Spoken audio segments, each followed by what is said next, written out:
It is time now for Love Bites. Lifestyle coach Francesca Luca, Love Bites, taking a bite out of love, one question at a time. Love Bites, proudly sponsored by Meineke. Stop by Meineke's Hanover or Quincy location today for fast, reliable car care. Go with the name you know. Go with Meineke. Here she is. You can see her on YouTube. Let's say hello and good morning to Francesca. Good morning. Good morning. How are you doing? I'm doing good. How are you doing? I'm doing great. You've been okay? I've been okay. A little sleepy this morning, but that's okay. You'll pull me out of it. Well, you've been busy, and today, by the way, just to let the YouTube, hey, look at, I don't know if you can see on the YouTube camera, there's a very slight blinking going on. Now, I think what happens is there is still some life in this necklace. But the lights are so faint they can barely show. Well, I guess that's what you get for $1.50. Yeah. I wore them Sunday at my holiday party, so I guess I wore it out. You partied it out. You partied those lights out. And also, Francesca made as well, I'll hold this up for the audience here on the YouTube. These are some, are these brownies? They are. No. I did not make them. A guest at my party made them, and I had left over, and I did not dare have them in my house any longer because I've been picking at them for the past 3 days. Somebody else made these. Oh, okay. Yes. All right, well, now I don't trust them. I'm going to put them over here.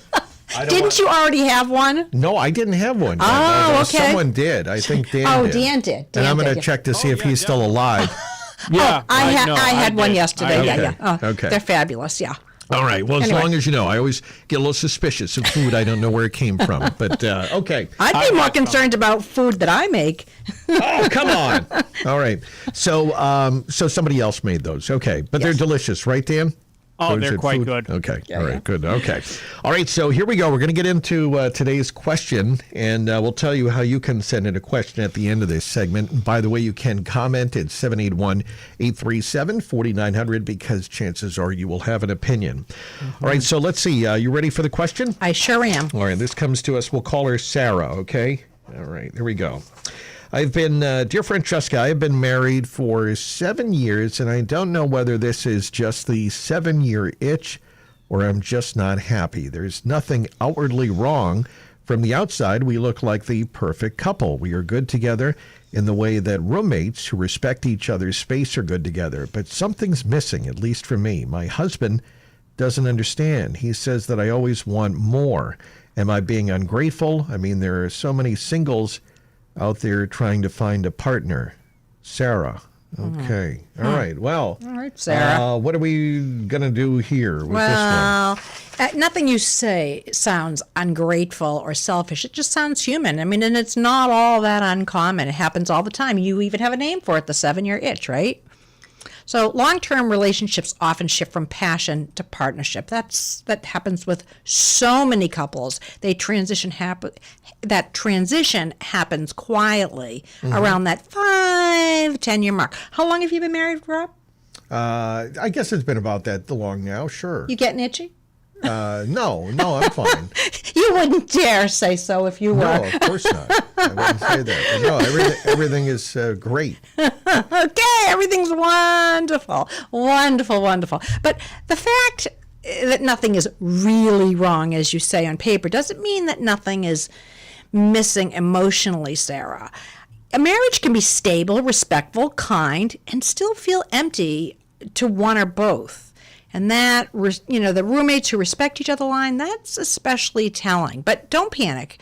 Respect and harmony are important, but most of us also want to feel chosen, desired, emotionally met, and alive in their relationship. Wanting that isn't too much. It's just wanting a closer connection. So just focus on that.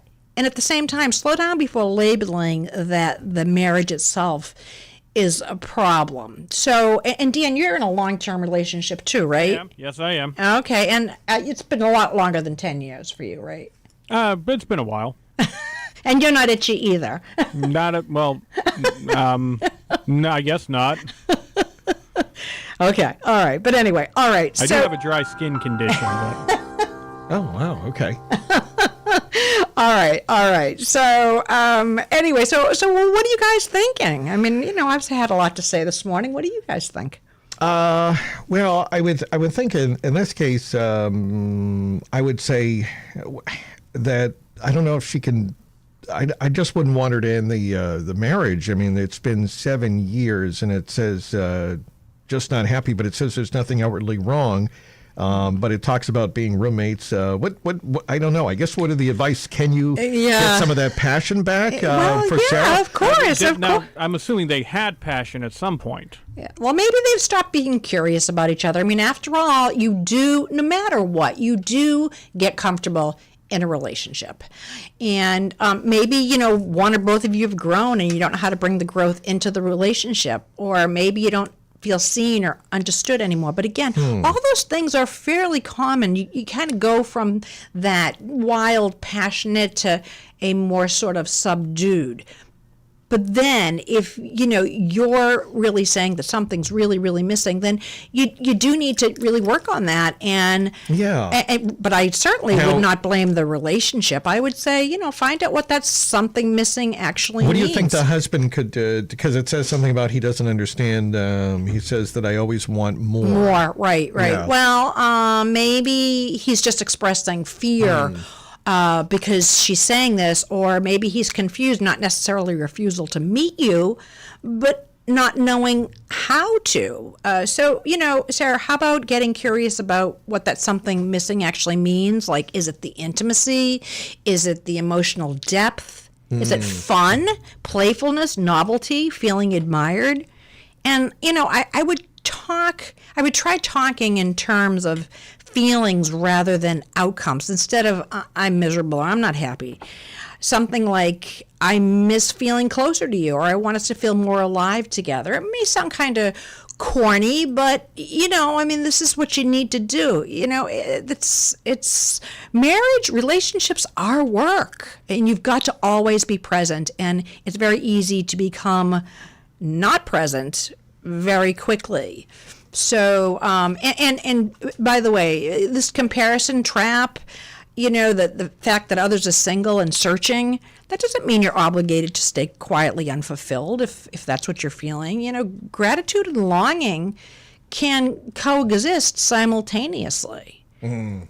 Yeah. Right? Yeah. So that's my Love Bites tip. But again, Sarah, I would definitely, I think it's great that you're talking about it, you're bringing it forward, because something, this can happen and be ignored and ignored and ignored, and you keep sort of doing stuff together but as roommates, and the next thing you know, it's 15 years later, and then all of a sudden somebody comes into your life that maybe you work with and they excite you, and then all of a sudden you're having an affair. And that may just be a fling, but guess what? Then you've really made a mess out of something that you really, you've committed to working on. And I'm not saying all marriages work forever, because they don't. But that's what I think, is that you do need to be, this is a good time to be really mindful of what you're doing, how you're approaching the marriage, and so that you can get it back on that track again, hopefully.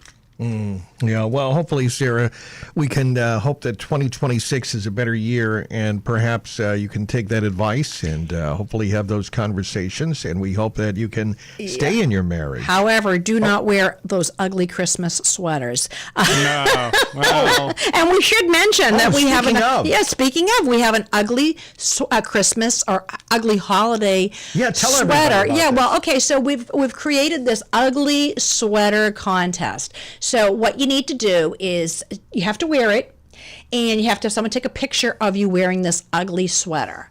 And we are going to be posting them as they come through.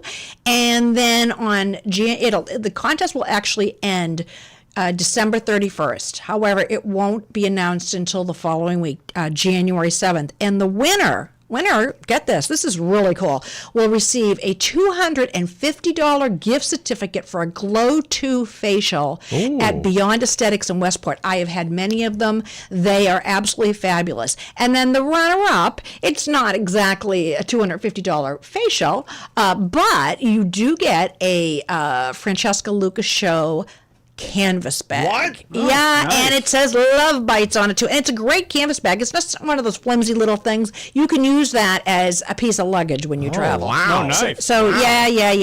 So a collector item. yes. So anyway, so start taking pictures. You're going to send it to info@talkwithfrancesca.com, and I will be keeping track of who's got the absolute ugliest sweater. All right. So again, tell us again. You take a photo and you send it in. You take a photo, Dan, send it you in. have used some of these, right, Dan? I Dan? have. Well, first of all, I don't think it's ugly. I think the phrase is awesome, Oh, come on. and I wore it yesterday for our Yankee swap. Oh, perfect. Okay, well then. Yeah, so you take a picture, send it to info@talkwithfrancesca.com, and I will have a look, and I will get some input from other people at the station, see what they think. But one lucky winner is going to win a serious facial. So put those sweaters on, ladies, and men, by the way, because you know what? A man can have a facial too. All right. So All right. send those in. Send those in, and then Yeah. also if you want to send a question to Love Bites, go to my website, talkwithfrancesca.com, click Contact Me, and I will answer your questions just as soon as I can. Aw, there you go. That's Francesca Luca, who's with us every Wednesday at this time. She also has a little kiss from Love Bites on Tuesdays around 8:26. And then her show, we give her a full hour on, believe it or not, more Francesca, Wednesdays, 9 to 10. What's coming up tonight, Francesca? I Good show? don't know. I have to confess. I haven't talked to okay. Quinn. Oh, okay. You would have to ask me that, wouldn't you? Sorry. We should have talked about that in the pre-discussion. Sorry about that, Francesca. It must have been the singing dogs. All right. I don't know, because I know that we had a couple of repeats with the holidays coming. We've got a lot going on, so I'm not 100% sure what the show is tonight. But Okay. it'll be fabulous no matter what. It always is. I promise you. Who's that dog? Is that my dog barking in the background? Yep, that's your dog there as well, yeah. I'm going to feed him one of these brownies. No, Oh, No, I dogs do that. can't No. eat chocolate. No, of course not. Oh no, dogs get very sick with chocolate. I know. Very, very sick. I remember that one year. I had a black lab. I brought over these peanut butter bars, and I used dark chocolate, and the dog got into. You tried to No. kill your No, dog. I felt very bad about it, but the dog. Luckily, they got it to the vet. But it is a very serious issue. It sure is. That was my first time bringing something over to this house, and then I remembered from now on, I'm just going to put things away. If you don't think a dog can get it, boy, they can. They will find their way into anything. Oh, they certainly will. And listen, I'm not a vet, but I can tell you, because it's happened with my last dog. Yeah. If this does happen, you've got to put hydrogen peroxide and mixed with water down their throat until they keep throwing it up. Okay, Yeah. too much information. But anyway, better to save your dog. Yeah, absolutely. Yeah. Francesca Luca. We do this every week at this time on WHD. Thank you, Francesca. Thank you, Rob and Sponsored Dan.